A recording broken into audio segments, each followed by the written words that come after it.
Bienvenue sur Azimut, le podcast de l'orientation. Dans cet épisode, nous répondons à la question « Apprendre, c'est bien, mais comment faire ?» C'est la question que se posent tous les collégiens, les lycéens, les étudiants qui aimeraient améliorer leurs résultats sans passer plus de temps sur les cours. Alors soyons clairs, améliorer ses résultats sans jamais travailler, c'est une illusion. Mais si vous travaillez raisonnablement, améliorer vos résultats sans y passer plus de temps, c'est possible. Et grâce aux neurosciences et aux très nombreuses études scientifiques menées ces dernières années, on sait maintenant quelles sont les méthodes qui ne fonctionnent pas et celles qui donnent d'excellents résultats. On va commencer par prendre conscience de ce qui ne marche pas. Alors, la lecture répétée et le simple surlignage des cours, surtout s'ils sont pratiqués à l'exclusion de toute autre méthode, ce sont des méthodes qui ne fonctionnent pas. Ce sont pourtant les techniques les plus répandues. Vous lisez et relisez votre cours en surlignant certains passages. Vous avez l'impression de l'avoir appris, mais le jour de l'évaluation, face à votre feuille, vous n'arrivez pas à mobiliser les notions du cours ou à les appliquer dans un contexte nouveau. Et en plus, vous ne comprenez pas les raisons de cet échec. Vous continuez à penser, pourtant, j'ai appris mon cours, alors qu'est-ce qui n'a pas fonctionné ? La familiarité avec votre cours lu et relu vous donne l'illusion de le maîtriser. C'est ce qu'on appelle l'illusion de compétence. Alors que vous n'avez pas forcément compris le cours en profondeur et que vous n'avez pas réfléchi aux différents types de questions ou d'exercices qui pourraient être posés. Quant au surlignage, qui présente l'avantage de la facilité et de la rapidité, il ne vous apporte pas d'informations supplémentaires qui permettent de mieux comprendre le cours.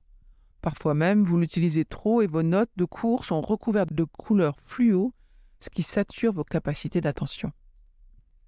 Le surlignage peut être intéressant si vous l'utilisez comme une étape intermédiaire avant de concevoir par la suite une fiche de révision ou un autotest. Si vous vous contentez de surligner le cours pour le relire, cela n'apporte aucun bénéfice. Ce qui ne fonctionne pas non plus, c'est le bachotage. Le bachotage est bien connu de tous les lycéens et les étudiants qui ont trop attendu pour entamer leur révision et qui se lancent dans une course contre la montre effrénée à quelques jours de l'échéance. Bon, c'est peut-être, ou peut-être trop souvent, le cas de votre enfant. C'est une bien mauvaise idée, car pour apprendre, c'est-à-dire pour inscrire durablement une information dans votre mémoire à long terme, il faut pouvoir y revenir à intervalles réguliers, un peu plus espacés à chaque fois.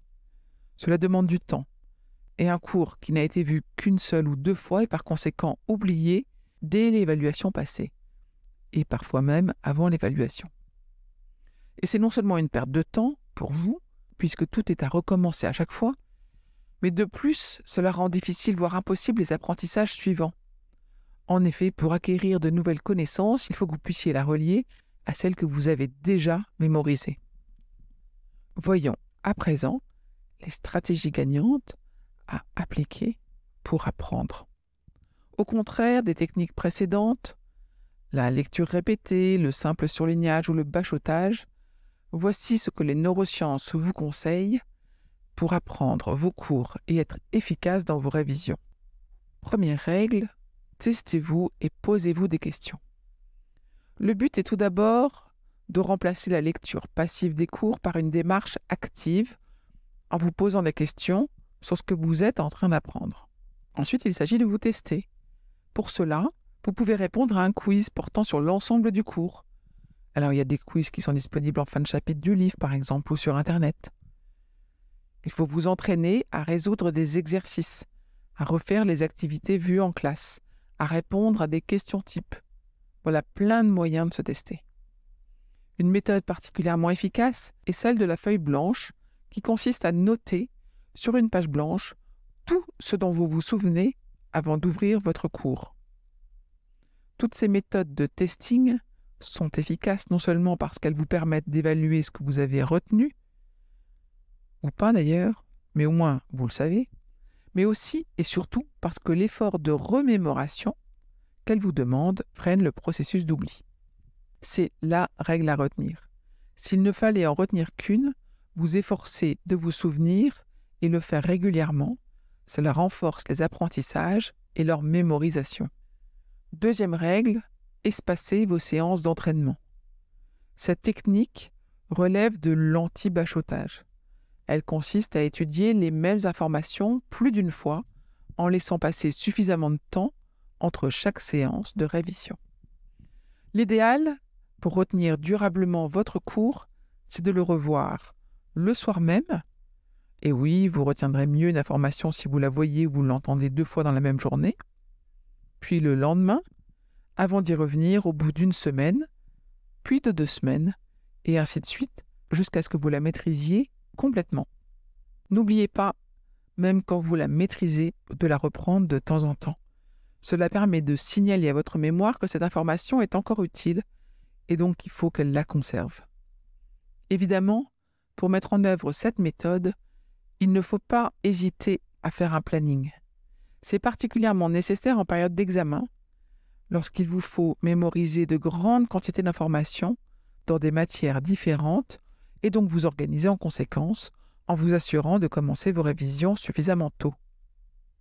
Notez bien que chaque fois que vous recherchez à remobiliser vos savoirs, vous renforcez leur maîtrise et vous les ancrez encore un peu plus dans votre mémoire à long terme.